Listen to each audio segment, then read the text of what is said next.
주시는 하나님 말씀은 사도행전 제5장 1절에서 11절까지 있는 말씀입니다. 사도행전 제5장 1절에서 11절까지 있는 말씀, 기록된 계시의 말씀을 봉독할 때에 우리 주님께서 여러분들에게 주의 음성을 들려주시기 바랍니다. 아나니아라 하는 사람이 그의 아내 삽비라와 더불어 소유를 팔아 그 값에서 얼마를 감춤해 그 아내도 알더라. 얼마만 가져다가 사도들의 발 앞에 두니 베드로가 이르되 아나니아야, 어찌하여 사탄이 내 마음에 가득하여 네가 성령을 속이고 땅값 얼마를 감추었느냐? 땅이 그대로 있을 때에는 네 땅이 아니며 판 후에도 내 마음대로 할 수가 없더냐? 어찌하여 이 일을 내 마음에 두었느냐? 사람에게 거짓말한 것이 아니요 하나님께로다. 아나니아가 이 말을 듣고 엎드러져 혼이 떠나니 이 일을 듣는 사람이 다 크게 두려워하더라. 젊은 사람들이 일어나 시신을 싸서 메고 나가 장사하니라. 3시간쯤 지나 그의 아내가 그의 일어난 일을 알지 못하고 들어오니 베드로가 이르되 그 땅 판 값이 이것뿐이냐?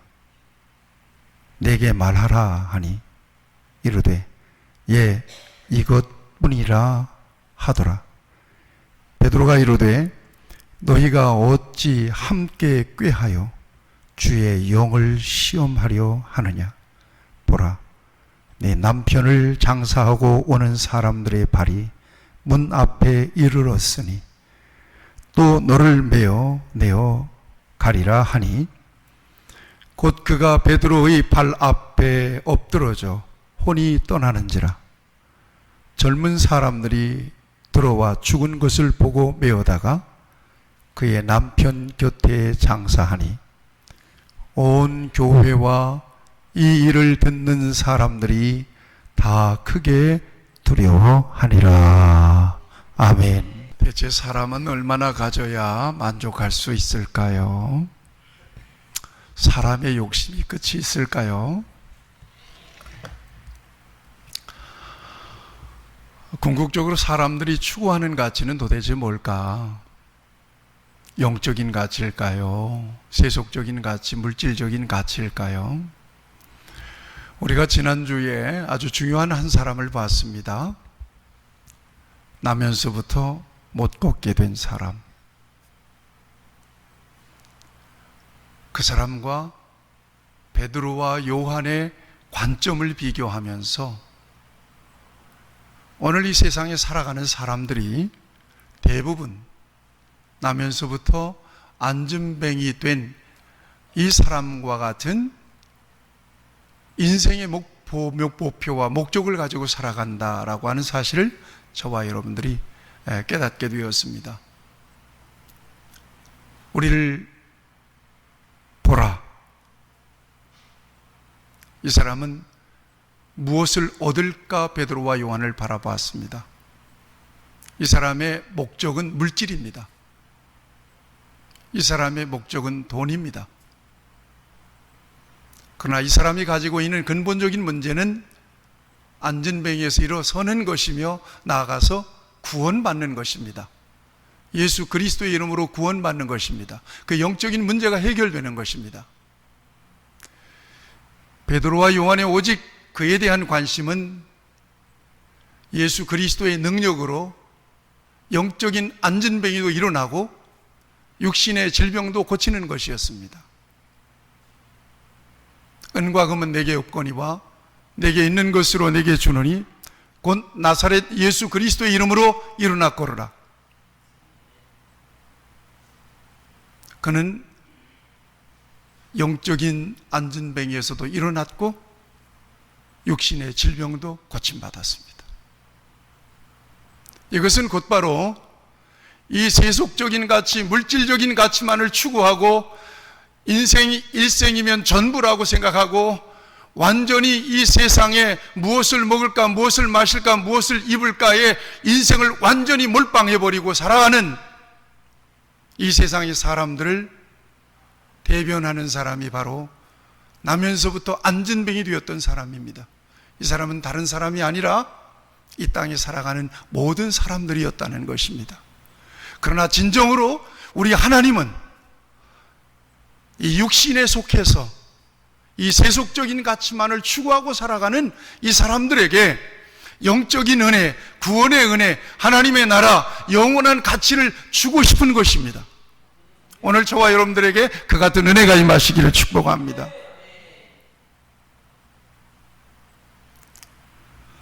인간에게 있어서 무엇이 본질일까? 여러분 생각해 보시고 사시는지 모르겠어요. 무엇이 삶의 본질일까? 언제나 저는 강조합니다. 영적인 가치입니다. 이것은 하나님과 나 사이의 관계입니다. 이건 소중한 것입니다. 이건 절대적인 것입니다. 안 변하는 것입니다. 이게 내 안에 왔다면 나는 복받은 사람입니다. 오늘 내 삶의 자리에서 하나님을 아버지로 고백하고 내 인생의 주인이 주님이십니다. 내 인생의 목적은 하나님께 있습니다. 내 인생의 방향은 영원한 하나님의 나라를 향하고 있습니다. 이렇게 오늘 우리의 삶의 자리에서 저와 여러분들이 고백하고 살아간다면 그는 진정으로 복 있는 사람입니다. 그런데 이 세상에서 인생의 문제가 일어나는 영역들을 들여다보면 영적인 문제가 아니에요. 현실적인 문제, 물질적이고 세속적인 문제 때문에 인간의 모든 문제들이 다 거기에 걸려 있어요. 행복과 불행을 느끼는 지점이 어디예요? 영적인 관계 속에 행복과 진정한 불행이 있지만 현실적으로 사람들이 행복과 불행을 느끼는 지점은 세상적인 세속적인 문제입니다. 현실적인 문제예요.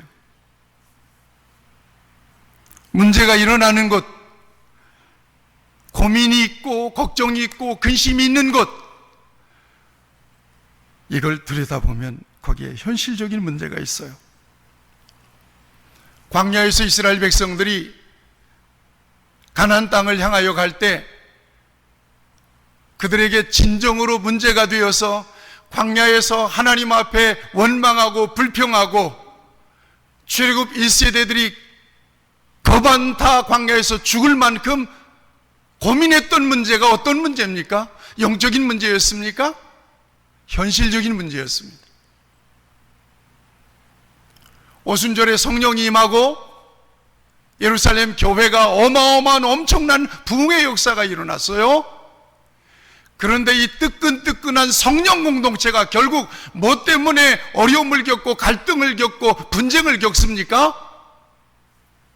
구제하는 문제, 현실적인 문제였어요. 헬라파 과부들이 매일 구제해서 누락되니까 스트라이크를 일으킨 거예요. 왜 우리만 빼먹냐고. 이게 영적인 문제입니까? 현실적인 문제입니까? 교회 공동체 속에서 성령 공동체라고 하는 이 거룩한 공동체 안에서 오순절 성령 강림의 역사를 통해서 어마어마한 뜨끈뜨끈한 성령의 역사가 나타나는 그 공동체 속에서 결국 문제를 일으키는 지점이 영적인 문제였습니까? 육신적이고 현실적인 문제였습니까? 여러분, 지금 삶의 자리에서 문제와 갈등이 일어나는 지점이 어딘지를 한번 살펴보시죠. 구원의 감격이 식었기 때문에 고민하는 분 계십니까, 여기에? 왜 그렇게 내가 구원의 감격이 식었고 내 심령이 식었어? 싸늘하게 식었을까? 왜 나는 기도가 안 되지? 왜 나는 성경만 보면 졸리지? 이것 때문에 정말 거룩한 고민을 갖고 계신 분 계십니까? 왜 내가 기도해야 되는데 왜 그렇게 나는 기도가 부족하고 하나님에 대한 말씀에 대한 목마름, 영적인 목마름 때문에 나는 너무나 영적인 갈증 때문에 나는 너무나 괴롭다. 이 갈증의 문제를 나는 어떻게 해결했으면 좋을까? 이것 때문에 정말 고민 있는 분 계십니까, 여기에? 진정으로 문제를 느끼고 갈등을 느끼고 고민하고 걱정하는 지점이 어디에 있습니까? 영적인 문제입니까? 현실적인 문제입니다. 우리의 삶 가운데 갈등이 일어나는 것, 구원의 감격 때문이 아닙니다. 전도를 못해서 나는 어떻게 하나님 앞에 부끄럽게 설까? 이런 문제 때문에 고민하고 갈등하는 것이 아닙니다. 현실적인 문제 때문에 괴롭고 힘든 것입니다. 열심히 장사했는데 이달도 적자 났다. 어떡하냐? 월세를 내고 공과금을 내야 되는데 돈이 부족하네. 어떡하냐? 왜 그렇게 허리다리가 아픈가? 왜 그렇게 자식들은 속을 새기나? 왜 저 인간 남편은 왜 그렇게 속을 박박 긁지? 이것이 영적인 문제입니까? 깊이 들어가 보면 영적인 문제죠. 그렇지만 현실적인 문제예요. 아침에 일어나면 개운치가 않아요.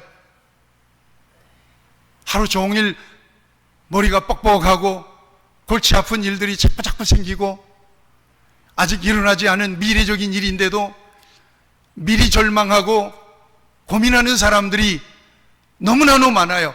이건 영적인 문제가 아니라 현실적인 문제 때문에 그런 거예요. 성도들이 시험에 빠지는 경우를 보면 다분히 현실적인 문제, 인간적인 문제들 때문에 시험에 빠져요. 너무 가난해도 시험에 빠져요. 너무 부자라도 시험에 빠져요. 너무 사이가 가까워도 시험에 빠져요. 너무 멀어도 시험에 빠져요. 지나치게 관심이 많아도 시험에 빠져요. 지나치게 무관심해도 시험에 빠지는 거예요. 성도들은 현실적인 문제가 걸리면 하나님과 관련된 일을 우선 제껴버리고 말아요. 바쁘면 예배를 제껴버려요. 물질이 넉넉하지 못하면 하나님께 마땅하게 드려야 될 것들 딱딱딱딱 자기 우선순위로 챙겨놓고 없어서 못 드리겠네? 그리고는 제껴버리고 말아요. 부부싸움 하면 예배부터 걸고 넘어져요. 성도들끼리 삐지면 교회 옮겨야 된다고 생각해요. 현실적인 문제가 영적인 문제에 결정적으로 영향을 준다는 얘기입니다. 현실적인 문제를 그래서 간과할 수가 없어요. 지혜로운 관리가 필요해요. 특별히 물질이 가지고 있는 통제력이라고 하는 것은 가히 절대적입니다.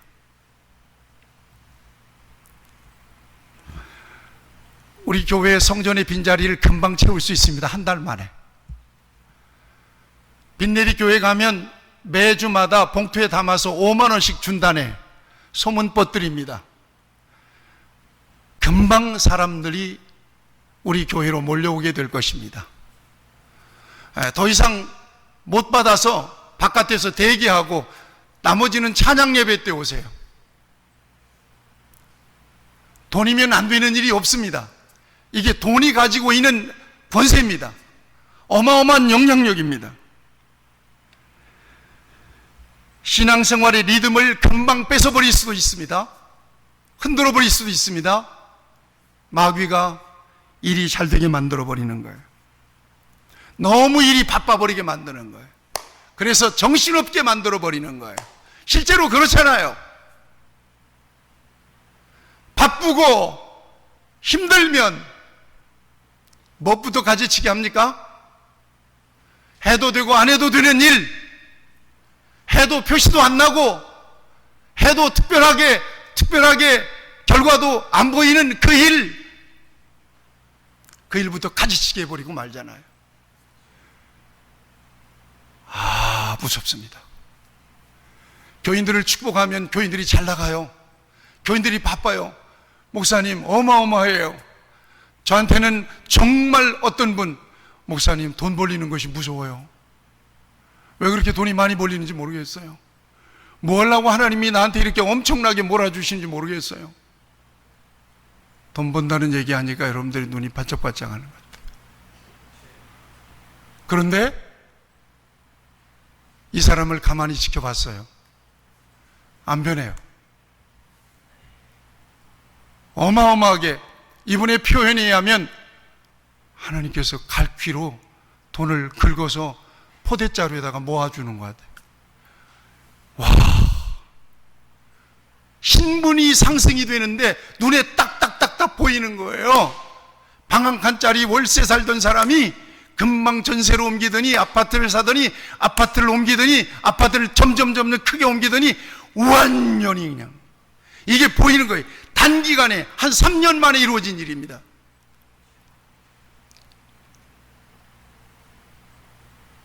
안 변하더라고요. 뭘로 확인할 수 있었는가 하면 11조로 확인할 수 있었어요.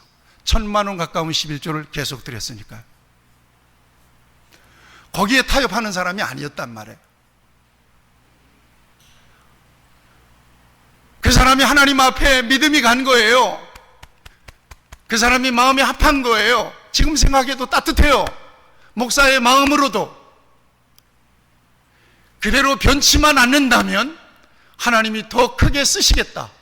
그 마음이 있어요. 그런데 대부분 그렇지 않아요.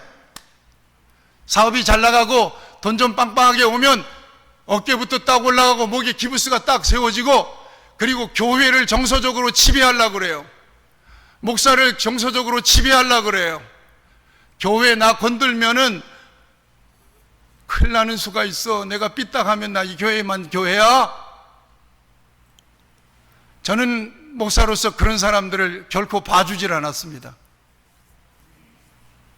교회를 우습게 여기는 사람은 절대 은혜를 못 받으니까. 주의 종을 세상의 어떤 신분, 높은 신분 가지고 주의 종을 하시하는 사람은 절대로, 어떻게 그렇게 내리보는 사람이 그 목사 주의 종을 통해서 하나님의 음성을 들을 수가 있겠느냐는 것입니다. 당신은 틀렸어. 나하고 함께 가기는 어려워. 당신이 우러러 볼 수 있는 교회 가서 은혜 생활해. 저는 봐주질 않았습니다. 교회에서 잘난 체 하는 꼴을 못 봤습니다. 그래서 제 눈에 교만의 빛이 비치면 기도하기 시작합니다. 더 완고하게 교만의 빛이 비치면 저도 각을 세우기 시작하죠. 인간적으로 가서 집사님 왜 그러세요? 이 짓을 못하니까 오늘 이렇게 하나님 앞에 외롭게 하나님 앞에 서서 사역을 하지만, 그러나 진정으로 예수를 알아서 거듭난 사람이라면, 그리고 하나님께서 모든 것들을 맡겨주셔서 청지기로 하나님 앞에 서 있다고 하는 분명한 고백을 가지고 사는 사람이라면 가면 되는 거죠. 싹수가 노란 거죠. 내가 싫으면 하나님도 싫어한다고 생각해요. 그리고 하나님은 반드시 그 인생 속으로 들어가서 수술을 하기 시작하죠. 너 이렇게 높아져서 그렇게 교만하다면 알아, 다시 원위치로 가보자. 어느 권사님이 돈이 너무 잘 벌어 11조를 얼마나 잘하는지 몰라. 그러니까 하나님께서 은혜를 주시더라고요. 그런데 열심히 일하던 사람이 돈이 너무 많이 벌리고 일이 너무 바쁘니까 여전도 하고 뭐고 없어요. 나 바빠서 못한대요. 여전사님하고 이 여전도의 임원들이, 이거 싫어합니다. 제가 부목사한테 경험한 일이에요. 그 집을 찾아갔어요. 열심히 지금 일하고 있는 거예요. 어떤 마음이 들었는지 전도사님이 그분에게 그랬어요. 집사 시절이에요. 지금 권사님인데, 집사님 너무 바쁘시죠? 바빠서 여러 가지 많이 힘드시죠? 안 바빴으면 좋겠죠? 안 바빴으면 좋겠죠? 그러면 지금 우리가 집사님 절대 바쁘지 않도록 위해서 기도할까요? 기도할까요? 그랬더니 이분이 안색이 변하면서 그런 기도는 하지 마세요. 그런 기도는 하지 마세요. 그런데 이분이 깨달았어요. 그래서 자기 남편과 더불어서 아무리 바빠도 하나님께 드려야 되는 시간과 물질을 정확하게 드리고 자기의 사명을 감당하더니 나중에는 그의 영적인 신분과 남편은 장로가 됐죠. 그분은 권사님 됐죠. 그 아들 하나는 장로가 됐어요. 이번에 장로 피택이 됐어요. 제가 부목사 하던 교회니까 모니터 하잖아요. 그 녀석이 장로가 됐어요. 제가 그 교회 갔을 때 고등학교 1학년짜리였어요. 사랑하는 여러분, 이래요. 이렇게 사람들은 변하는 거예요. 세상적인 신분이 올라가고 물질적인 수준이 올라가고 사람들이 우러러보기 시작하면 영적으로 교만해지는 거예요. 거기가 끝이에요. 이 사람은 거기가 끝이에요. 더 이상 하나님 올려놓지 않으세요. 여러분, 왜 복권을 맞으면 사람들이 전부 다 망할까요? 분석해 보셨어요? 돈의 지배력이 이렇게 어마어마하다는 거예요. 왜 복권을 맞으면 사람들이 1년도 못 가서 얼마 전에 뉴스도 나오더라고요. 1년 만에 15억을 다 탕진해 버린 거예요. 어떻게 쓰면 15억을 1년 만에 쓸 수 있나요? 돈의 지배력이 그렇게 어마어마해요. 그러면서 가정을 다 망쳐버려요. 이혼해버려요. 말씀드린 바가 있는데 형제를 찔러버려요. 죽였어요. 다 거덜나버리죠. 돈이 가지고 있는 힘은 절대적인 겁니다. 자, 솔직히 봅시다. 우리가 영적인 얘기하고, 영적인 얘기해야 하나님께서 위대하시다. 이건 기본인데, 돈이 가지고 있는 것은 거의 하나님 수준에서 돈이 위력을 발휘합니다. 이 세상에서 살고 죽는 것 말고는 전부 다 돈으로 돼요. 안 되는 거 있어요? 죽고 사는 일 외에는 전부 돈이 할 수 있어요. 증명해 보려면 나한테 돈을 좀 줘보세요. 여러분들이 원하는 거 다 해볼게요. 다 할 수 있어요. 관계? 돈으로 살 수 있어요. 아시죠? 사업을 잘하는 내 친구가 있어요. 이 친구는 이력이 신학교 졸업해서 사업하는 사람이야. 이 사람은 어마어마한 코인 부자예요. 이 사람이 나한테 딱 들려준 말이 있어요. 사람을 지배하려면 밥을 사. 밥을 사는 사람이 지배하게 돼 있어. 이 사람은 경험을 통해서 나와. 이 사람은 끊임없이 밥을 사는 거예요. 중요하게 관계하는 사람들 불러서 럭셔리한 곳에서 확 먹여버리는 거예요. 그리고 지배해버리는 거예요. 매사가 그래요. 돈으로 관계 살 수 있어요.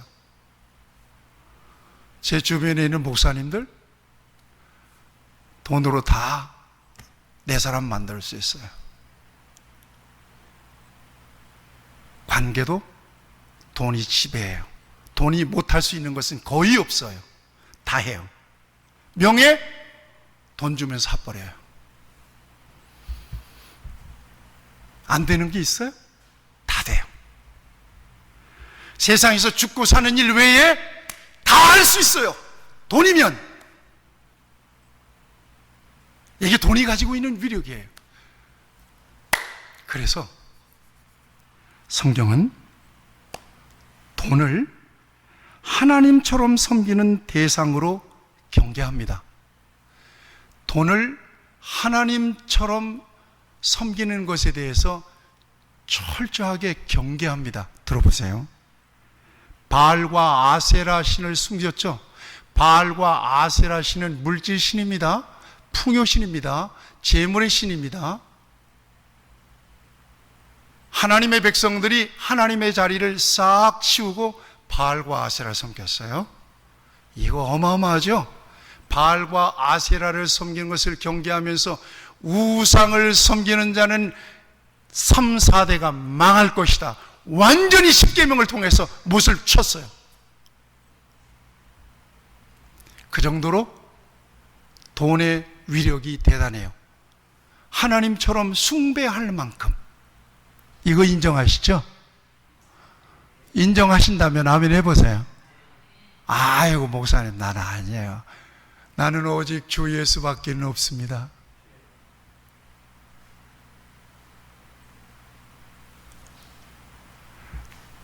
아유, 천만금 가져다 줘도 나는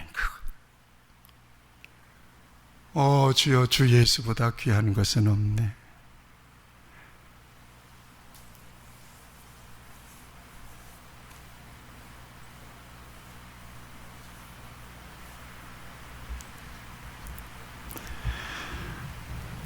스스로 진단해 볼 필요가 있습니다. 하나님은 분명히 경고해요. 돈을 사랑하는 것이 일만 악의 뿌리가 된다. 돈을 필요를 위하여 쓰는 것은 성경이 얘기하지 않아요. 그러나 돈을 사랑하게 되더라는 거예요. 근데 여러분, 이게 있어요. 자, 돈에 취한다는 말이 있잖아요. 술을 먹으면 술에 취하죠. 돈에도 취합니다. 이거 실제예요. 아까 얘기했던 그 권사님의 이야기예요.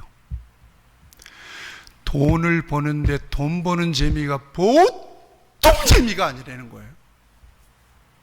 돈이 들어오는데요, 돈이 들어오는 재미가 보통 재미가 아니라는 거예요. 그래서 돈에 딱 취해버리는 거예요. 이제는 돈을 사랑하게 되는 거예요. 돈 때문에 사는 거예요. 이러면 돈이 목적이 되잖아요. 돈 때문에 사는 거예요. 이러면 돈이 목적이 돼. 이거 큰일 나는 인생입니다. 여러분들 가운데서 돈 때문에 사는 분이 있다면 오늘 빨리 고쳐 먹으세요. 그 하나님이 망치 들고 와서 깨버립니다. 그것 때문에 사는 거 아니야, 인생아. 그래서 본보기를 보여주세요.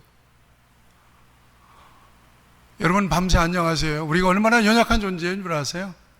열심히 돈 때문에 사는 것처럼 살다가 픽 싫어지면 그 돈 누가 쓸 거예요? 그 돈 누가 사용하죠?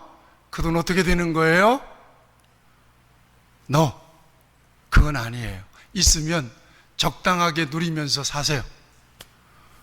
한 번씩 여행도 좀 가시고, 그리고 한 번씩 교인들 모아다가 대접도 좀 하고, 어쩌다가 생각나면 목사님 성지순례 한번 가세요. 설교 좀 깊어지게. 그렇게도 좀 하시고, 목사님 우리 교회 이렇게 은혜를 주셨는데 해외에다가 교회 하나 세우시면 어떨까요? 글쎄요, 교회 재정이. 그거 걱정 마세요. 제가 다 준비했어요. 얼마 정도 들으면. 글쎄요, 그쪽에다 지금 한 3천만 원 정도면 교회를 지을 수 있을 텐데요. 그래요? 걱정하지 마세요. 목사님 알아봐 주세요. 우리 교회 이름으로 성전 하나 세웁시다. 이렇게 쓰는 거예요. 내 보물이 있는 곳에 네 마음도 있느니라. 네 보물을 하늘에 쌓아두라. 주님 말씀하시지 않습니까? 열심히 벌었는데 죽었어. 그런데 부인은 너무 젊어. 좋은 일 시키고 갔다. 그렇게 살면 안 돼요. 돈이 목적이 되면 안 된다는 얘기예요. 돈을 사랑하기까지 가면 안 된다는 얘기예요. 물론 우리 교인들, 부자인 교인들이 없기 때문에 우리 교인들에게 이 얘기하면 별 실감이 안 나. 아니, 돈을 사랑할 만큼 정도 좀 나한테 줘봤으면 좋겠어요. 이렇게 반문하는 사람들이 혹 있을 수 있겠습니다만, 그러나 하나님이 여러분들을 그렇게 주시더라도 같이 고백하세요. 그 사람에게 하나님 맡길 수 있어요. 저를 따라 고백하세요. 하나님, 믿어주세요. 나는 안 변합니다.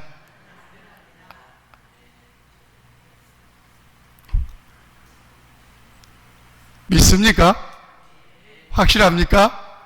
이보세요. 아멘 안 하잖아요. 그런데 장담 못해요. 말이야 누가 못해요. 여러분, 이런 말씀 있어요. 예수님의 말씀이에요. 집주인이 두 주인을 섬길 수 없나니 혹 이를 미워하고 저를 사랑하거나 혹 이를 중히 여기고 저를 경히 여길 것임이라. 너희가 하나님과 재물을 겸하여 섬길 수 없느니라. 여기에서 말씀하는 재물이라고 하는 말을 맘몬이라 그래요.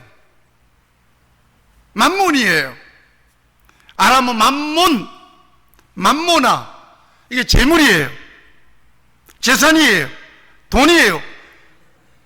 돈에 인격이 없습니까? 있습니까? 돈에 인격이 없잖아요. 그런데 돈, 이 맘모나를 의인화시켜서 사람들은 숭배한다는 거예요. 하나님과 재물을 같이 섬길 수는 없다. 둘 중에 하나를 버려라. 둘 중에 하나를 선택해라. 이렇게 하나님께서 요구하고 있는 거예요. 이건 경고예요.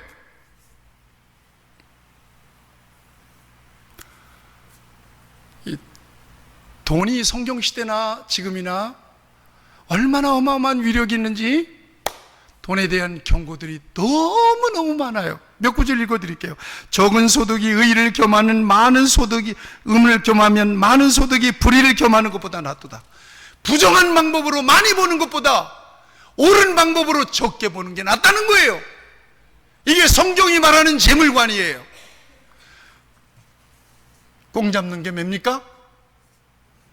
성경은 그거 안 통해요. 부정하게 버는 돈은 다 하나님 뺏어가 버리고 말아요. 그것 때문에 칼 맞는 수가 있어요. 적은 소득이 의를 겸해야 된다는 거예요. 하나님의 방법대로 벌어야 된다는 것입니다. 돈 벌고 싶으면 아멘 하세요. 어리석은 부자 이야기를 아시죠? 이 세상에 쌓아두기만 하는 재물은 썩어요. 그거 자기가 못 쓰고 죽잖아요. 그 밤에 하나님이 네 영혼을 도로 데려가겠다 그러잖아요. 자기 재물을 의지하는 자는 패망하려니와 의인은 푸른 잎사귀 같아서 번성하리라. 자기 재물을 의지하는 자, 돈 좀 있다고 의시되고 의지하면 당장이 꺾어져 버려요. 재물이 있는 자는 하나님 나라에 들어가기가 심히 어렵도다. 부자가 천국 가는 것보다 낙타가 바늘기로 들어가는 것이 더 쉽다.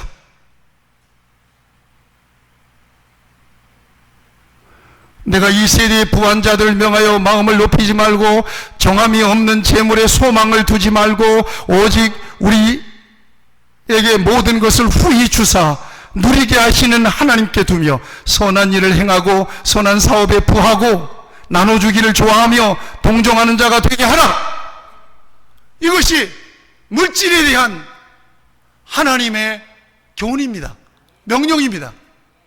두 가지만 생각해야 돼요. 첫째, 물질의 주인은 하나님이시다. 나는 관리자다. 이 두 가지를 잊지 마세요. 분명히 말씀하고 있어요. 은도 내 것이고 금도 내 것입니다.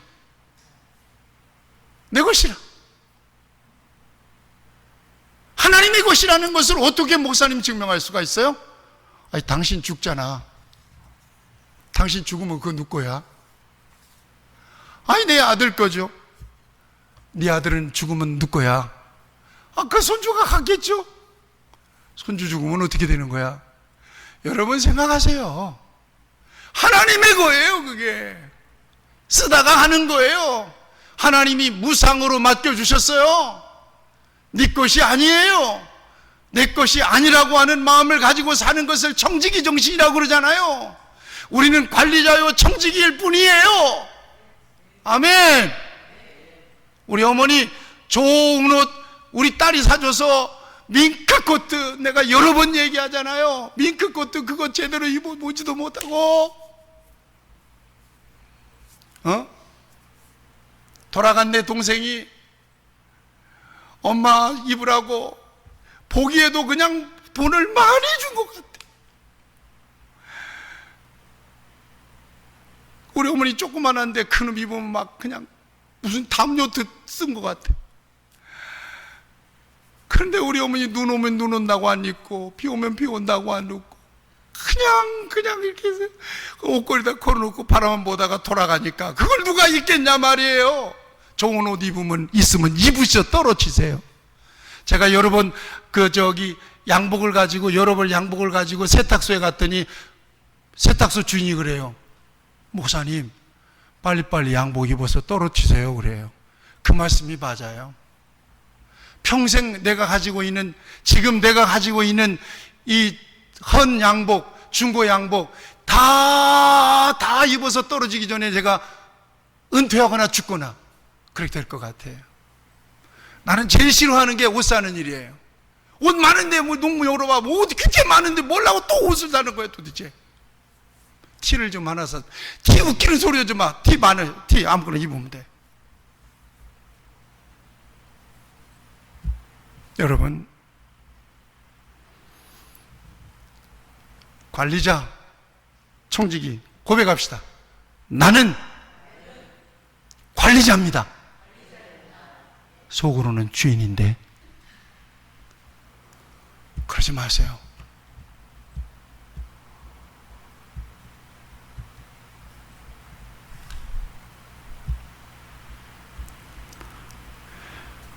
오늘 본문에 만문에 의해서 무너지는 중요한 샘플을 우리에게 보여주어요. 이게 바로 아나니아와 삽비라예요. 이걸 봐야 돼요. 어떻게 한 인간이 만문에 의해서 무너지는가, 순간에 무너져 버리는가, 이걸 보여주고 있어요. 아나니아와 삽비라 얘기를 여러분들이 잘 아시니까 스토리텔링은 하지 않겠습니다. 다만 이걸 아세요. 아나니아와 삽비라는 하나님에 대해서 엄청난 착각을 했던 사람이에요. 성경을 보세요. 2절 말씀 보세요. 2절 말씀 같이 읽겠습니다. 2절 말씀 시작. 그 값에서 얼마를 감춤해 그 아내도 알더라. 자, 됐습니다. 그 값에서 얼마를 감췄다는 거예요. 뭐 해야 될 것을, 하나님께 드려야 될 것을, 하나님께 바쳐야 될 것을 감췄대요. 감췄대요. 감춘다고 모를까요? 굳이 압수수색할 필요가 없어요. 하나님은요. 감췄다고 모를까요? 이것이 아나니아와 삽비라의 영적 수준, 하나님께 대한 믿음의 수준이었던 것을 여러분들이 기억해야 됩니다. 그 사람들의 믿음이 이 정도 수준이었던 거예요. 감추면 모르겠지. 압수수색을 할 필요가 없어요. 하나님이 아시잖아요. 그 다음에 8절 말씀 보세요. 8절 말씀 있겠어요. 시작. 베드로가 이르되 그 땅 판 값이 이것뿐이냐? 이것뿐이냐? 그랬더니 뭐예요? 이르되 예 이것뿐이라 하더라. 예 이것뿐이라. 거짓말한 거죠? 왜냐하면 분명히 얘기하잖아요. 그 아내도 알더라 그랬으니까. 이게 지금 삽비라고 하는 얘기예요. 아내도 알더라. 그러니까 부부는 일심동체니까 부부는 한 사람만 봐도 나머지 사람을 알 수 있어요. 제가 부부로 살아보니까 우리 아내를 보면 딸을 알 수 있어요. 물론 조금 다릅니다. 물론 조금 달라요. 딸을 보면 아내를 알 수 있어요. 많이 다른데? 부부는 어떤 결정과 무슨 일을 함에 있어서 서로 마음을 맞추게 돼 있어요. 아나니아와 삽비라도 그렇고요. 훌륭한 부부 브리스길라와 아굴라도 그래요.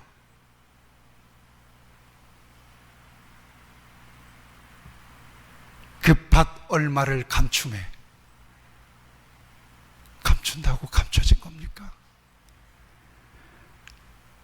이것뿐이냐? 예, 이것뿐이라. 거짓말한다고 성령께서 속겠습니까? 저는 이 대목에서 누가 떠올랐는가 하면 요나라고 하는 사람이 떠올랐어요. 요나가 어떤 사람이에요? 하나님께서 불러서 너 니느웨의 백성들에게 가서 쳐서 외쳐라 그래요. 쳐서 외쳐라. 하나님의 진노와 심판이 있을 것이니 돌아오라.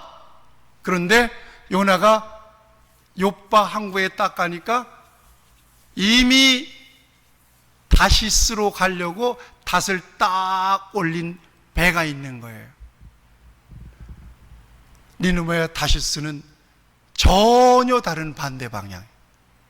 다시스로 가면 더 이상 하나님이 나를 부르지 못할 거야. 이렇게 여긴 거예요. 요나 생각이 났어요. 여러분, 이런 요나와 같은 착각이 없기를 축복합니다. 이게 요나 신드롬이에요. 내가 사바사바 하면 하나님은 모를 거야. 모르든가요? 알면서 침묵하실 수 있어요. 그렇지만 모르진 않으세요. 알지만 기다려 주실 수는 있어요. 그렇지만 절대 모른다고 생각하면 착각입니다. 같이 고백합시다. 하나님은 아신다. 가다가 어떤 일이 일어났어요. 풍랑이 일어났죠. 풍랑이 일어났어요. 결국 바다에 던지고 물고기 뱃속에 들어가서 스올, 지옥 같은 깜깜한 곳에서 3일 동안을 회개하고 결국 물고기가 괴로워서 확 토해낸 것이 니느웨의 회변이었단 말이에요. 거기서 두 번째 하나님께서 요나에게 임하시니라, 말씀하시니라. 결국 원위치. 이렇게 하나님은 정밀하게 두려우신 하나님으로 섬기는 저와 여러분들이 되기를 축복합니다. 이게 중요해요.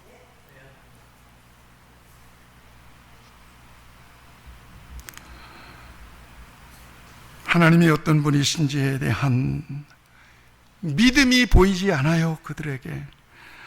베드로가 그들을 얘기해요. 성령을 속였다고 얘기합니다. 하나님은 아시고, 하나님은 들으시고, 하나님은 바라보시고, 하나님은 판단하시는 분이라고 하는 사실에 대해서 이들은 간과해버리고 마는 거예요. 왜 그런 줄 아세요? 이유를 성경은 밝혀요. 이유를 밝혀요. 3절이에요.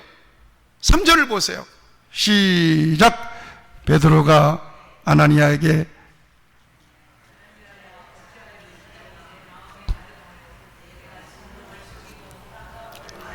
하나님을 속이게 만든 주범이 있다는 거예요. 이게 사탄이었다는 거예요. 여러분, 얼마를 감추어 예, 그것뿐입니다. 이 소위 하나님 앞에서 뻔히 보고 계시는 하나님 앞에서 눈 가리고 아웅하도록 만드는 주범이 있다는 거예요. 이게 바로 사탄이라는 거예요. 사탄이 들어가면 모든 지각과 분별력과 판단력을 완전히 무너뜨리고 무감각하게 만들어버리고 말아요. 유다가 그랬잖아요. 지금 그릇에 나와 함께 손을 넣는 자가 나를 팔자니라. 주여, 내신이니까?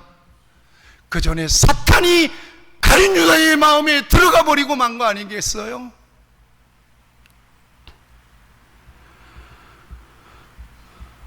사탄의 생태예요, 이것이. 사탄에게 사로잡히면 아무것도 안 보여. 무엇을 먹을까, 무엇을 마실까, 무엇을 입을까, 육신의 정욕과 안목의 정욕과 이생의 자랑, 이 6가지면요 사탄은 충분하게 우리를 무감각하게 만들어 버릴 수 있어요.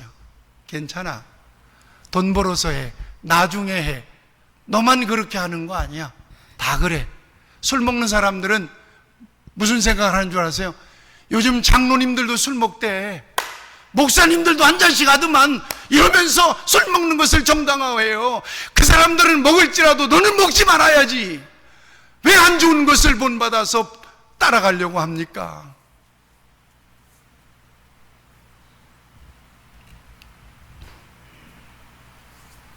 사탄이.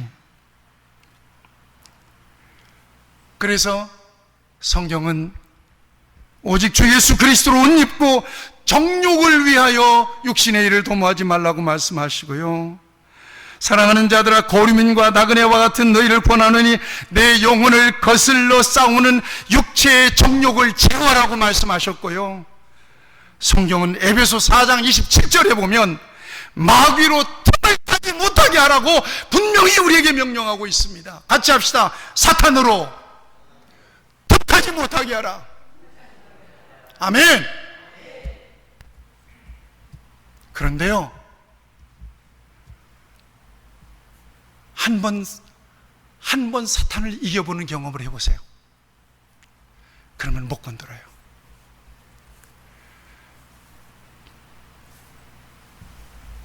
관계 속에서 그 누군가가 나에 대해서 굉장히 불쾌하게 예의 없게 구는 사람이 있다면 어떤 사람은 그런 가르침을 주더라고요. 이렇게 하래요. 그러면 그 사람이 절대 그런 짓 못한대요. 나한테 함부로 대하는 사람에게 이러래요. 눈에 힘을 주고 하나, 둘, 셋. 3초가 짧잖아요. 나한테 무례하게 대하는 사람을 똑바로 바라보면서 입 딱 다물고 3초만 딱 지나면 그 사람 나에 대한 태도가 달라진다는 거예요. 사탄도 마찬가지예요. 지금까지는 계속 밑밥 깔면 그 밥 먹고 와서 올가미에 걸려서 버벅거리다가 완전히 사탄에게 종로로 됐는데 이제는 말 안 들어. 딱 꼬라보고 3초 아니라 한 5초 정도를 꼬라보는 거예요. 이를 안 물고. 이제는 더 좀 무릅쓸 필요가 있죠.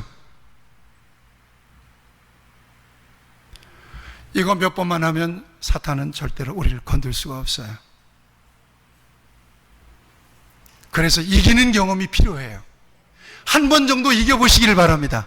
그러면 2번, 3번 이길 수 있습니다. 속에서 분노가 일어나고 감정이 일어나요.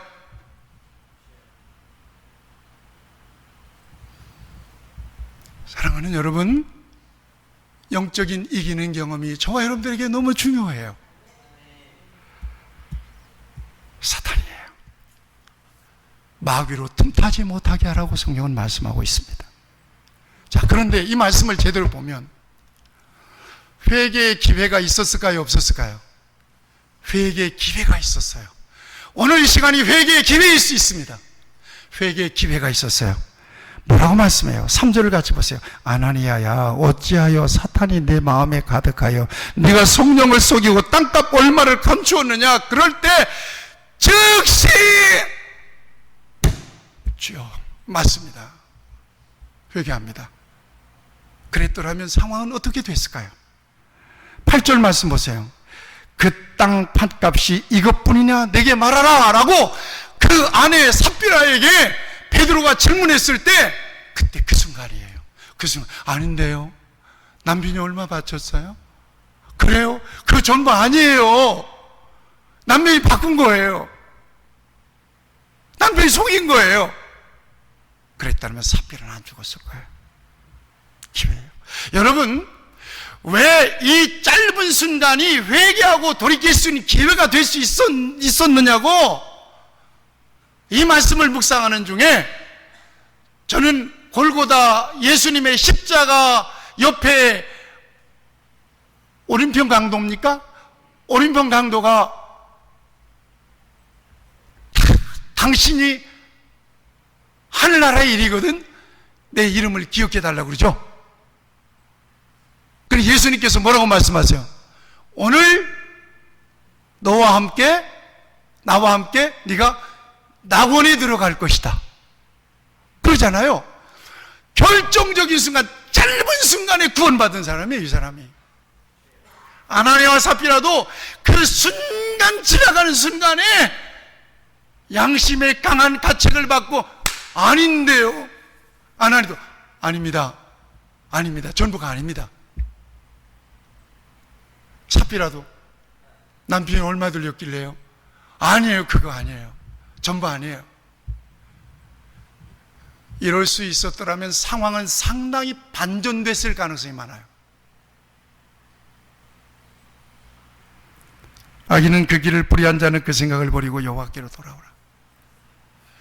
오늘 저와 여러분들이 어떤 삶을 살았든지 하나님 앞에서 아닙니다. 그것이 제 진짜의 마음이 아닙니다. 이 마음이 저의 진짜의 마음입니다. 제가 숨겨놓은 게 있습니다. 예, 주님 아시듯이 그런 겁니다. 맞습니다. 그게 진짜입니다. 라고 하나님 앞에 돌이킬 수 있는 귀한 기회가 될 수 있기를 축복합니다. 한 가지만 더 말씀드리겠어요. 여러분, 군중심리가 굉장히 위험해요. 군중심리라고 하는 건 뭐냐면 영적인 은혜도 남이 은혜 받으면 덩달라서 은혜 받는. 여러분, 아프리카의 스프링복이라고 하는 영양 종류가 있어요. 아프리카의 스프링복은 어느 때 절벽 아래로 떨어서 몰살당하는 경우가 있다는 거예요. 그래서 생물학자들이 조사를 해봤더니 이놈의 어떤 한 놈이 깜짝 화들짝 놀라가지고는 펄쩍 뛰면 나머지도 뭣도 모르고 펄쩍 뛰고, 이놈이 펄쩍펄쩍해서 도망가면 나머지 뒤따라 펄쩍펄쩍 도망가다가 이놈이 절벽에 떨어지면 나머지 다 떨어져 죽어버린다는 거예요. 신앙생활 흉내내다가 망하는 사람이 있어요. 우리 개척한 지 얼마 안 돼서 부흥강사를 초청했는데 얼마나 은혜가 많은데 부흥강사 목사님이 내가 우리 교인들 부흥할 때 작정시키지 마세요, 내가 그랬거든요. 근데 은혜가 됐는데 작정을 시키는 거예요. 나는 귀에서 피가 말리는 거예요. 은혜만 끼치지 왜 또 작정을 시키는가 저렇게. 근데 부흥강사가 마이크를 잡았으니 내가 말릴 수도 없고, 하나님 앞에 헌신합시다 그래. 쌀 가마니 손 들으세요. 쌀로 작정을 시키는 거야. 미치는 거예요. 나는 저쪽에서 우리 교인들 시험 들까 봐서. 그런데 막 은혜는 넘쳐가지고 쌀 한 가마니 여러 사람이 들어, 두 가마니 여러 사람이 들어, 세 가마니 여러 사람이 들어, 10가마니 그랬는데 믿음이 이제 초신자가 쏙 들어버렸네. 이거 웃을 일이 아닙니다. 나는 등골이 오싹했습니다. 큰일 났다. 어떡하냐. 부자도 아니에요. 가난한 사람이에요. 10가마니 그러니까 막 그 중간에 후뚝 들었는데 아니나 달러 부흥회 끝나고 난 다음에 얼굴에 수심이 가득해가지고는 시험 들었다는 얘기가 슬슬 돌아서 나한테 들어왔어요. 뭐 때문에 시험 들었대요? 10가마니 때문에 시험 들었대요.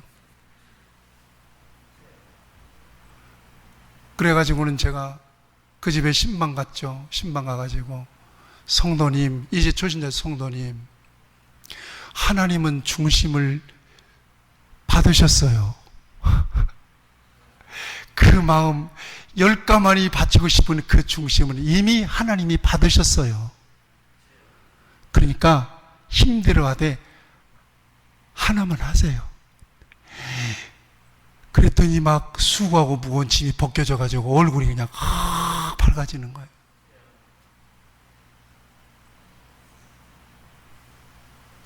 남이 한다고 나도 하면 안 돼. 하나님의 일은 내게 은혜를 주시고 믿음을 주시는 분량대로 하는 거야. 왜 이런 얘기를 하는가 하면 아나니아와 삽비라가 그 앞에 바나바라고 하는 사람이 은혜가 되니까 자기 밭을 팔아서 사도들 발 앞에 바쳤거든요. 4장 마지막 절 보세요. 그 바로 따라 나오는 얘기가 아나니아와 삽비라 얘기예요. 그거 바치는 걸 보고는 부부가 같이 은혜 받다가, 부녀가 은혜 받다가, 여보, 국국절, 여보, 우리도 빠집시다. 그래. 이래서 시작된 거라, 이 말이에요, 이게.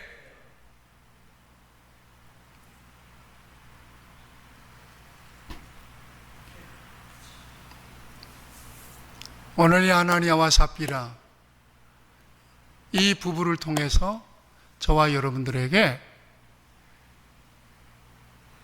현실적으로 우리를 움직일 수 있는 힘이 뭐냐? 물질의 위력이 얼마나 어마어마한 거냐? 진정한 믿음이라고 하는 게 어떤 거냐? 하나님을 믿는다는, 우리가 믿는 하나님은 어떤 분이냐? 이 같은 중요한 신앙의 본질적인 문제를 이 두 부부를 통해서 우리에게 다 드러내 주시고 공개해 주십니다. 결론입니다. 물질의 힘이 얼마나 큰지 메이커 성경 주석에 물질 화근론이라고 하는 글이 있습니다. 이 글을 좀 여러분들에게 소개할게요. 잘 들어보세요. 재물에 마음을 둔 사람은 필연적으로 참된 기쁨이나 평안을 누릴 수 없다. 이는 마음속에 언제나 두려움과 걱정과 불안과 의욕과 시기심이 자리 잡고 있기 때문이다. 이러한 자들은 재물을 모으는데 고생할 뿐만 아니라 지키는데도 늘 걱정하며 근심한다.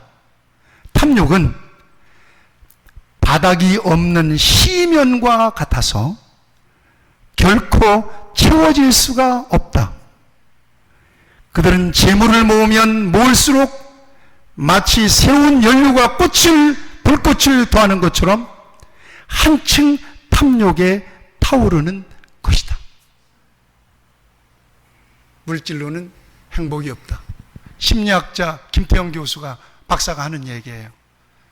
가짜 행복론에서 모든 심리학자들의 결론은 물리적인 가치로는 행복이 없다라고 하는 것이 공통된 결론입니다. 말씀을 맺습니다. 너희 보물을 위하여 보물을 땅에 쌓아두지 말라. 거기는 좀과 동록이 해하며 도둑이 구멍을 뚫고 도둑질하느니라. 오직 너희를 위하여 보물을 하늘에 쌓아두라. 거기는 좀이나 동록이 해하지 못하며 도둑이 구멍을 뚫지도 못하고 도둑질도 못하느니라. 내 보물이 있는 곳에 내 마음도 있느니라. 오늘 상반기를 결산하는 맥주 감사 주일입니다. 지난 반년 동안 받은 바 은혜가 많다면 감사함을 넘치게 하십시오. 아이고, 코피 터지게 왔다. 힘들고 고생만 죽도록 했다면 여기까지 버텨낼 수 있는 것에 대해서 하나님 앞에 감사하시기를 바랍니다. 감사한 마음이 있다면 그 마음을 사탄에게 빼앗기지 마시기를 주님의 이름으로 축복합니다. 다 같이 기도하십시다.